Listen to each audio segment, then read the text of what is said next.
everyone, we're at the Balanced Body Video Studios, and my name is Wahida Sharman from Epi Pilates, and I have Nicole with me today, and we're going to show you the side-lying series with a special emphasis on the biomechanics of this exercise.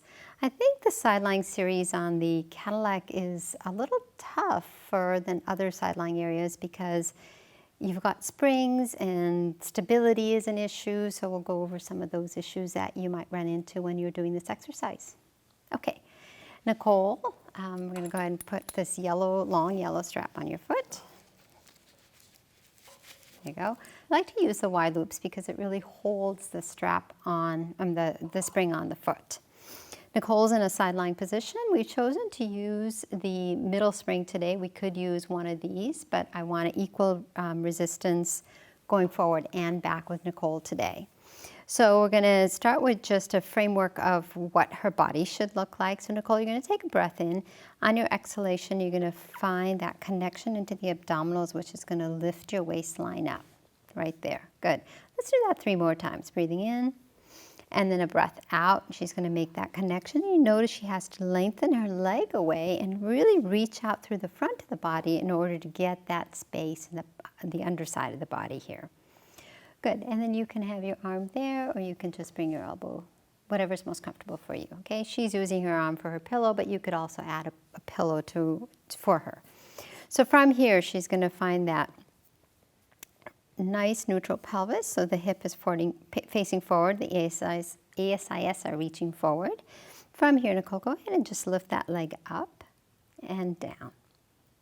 And she's doing a great job of lifting right at that hip joint. We're not moving any part of the ilium here. We're doing it right at the hip here. Beautifully done. Hip forward just a tiny bit more, Nicole. There you go. Good.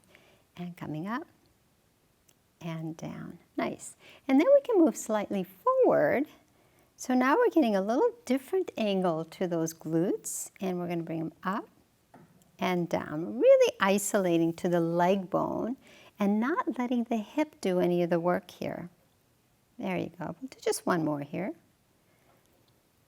And we're coming back, and let's come back. And as she's coming back, oftentimes hips will draw back like this, so let's bring it forward. Bring the leg back, right there, good. From here, let's go ahead and lift the leg up. And again, we're getting a different angle, so bring your hip forward a little more, Nicole, a little more. There you go, good. And then up you go for 1, just do about 3 here, 2, and 3, excellent. So now she has an understanding that the movement is happening in the thigh bone here as it attaches to the ilium or the hip bone. So from here, Nicole, let's go ahead and do some bicycles, okay? So let's bring the leg forward. Actually, before we do the bicycles, let's just bring the leg forward and back. We can talk a little bit about the mechanics of the hip here as well.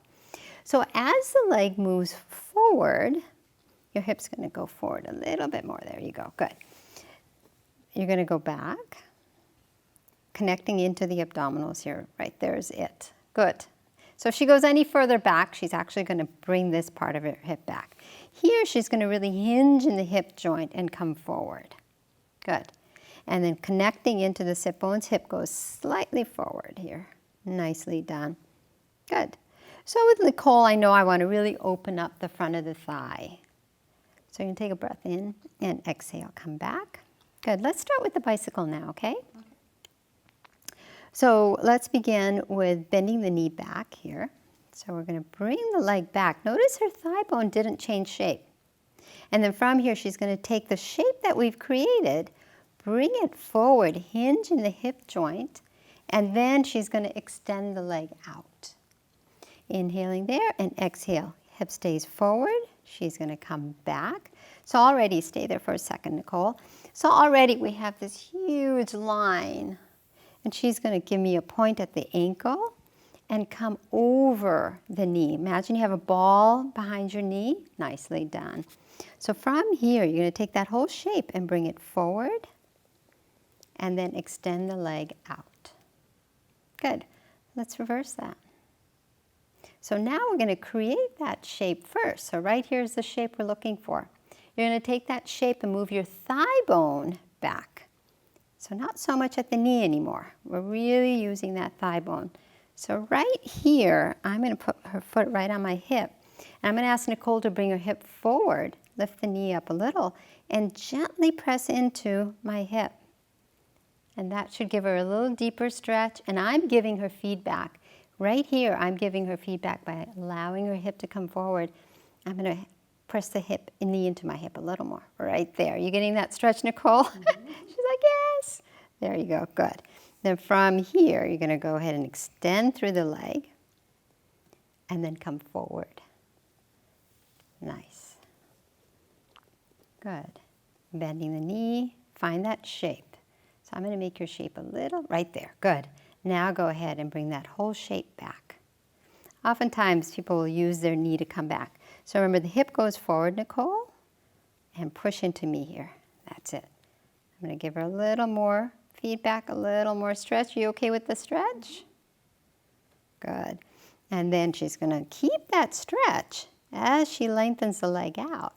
And then she's going to come forward. Nicely done. Go ahead and bend that knee. And then relax. Good. I'll take this off for you, and then you can relax.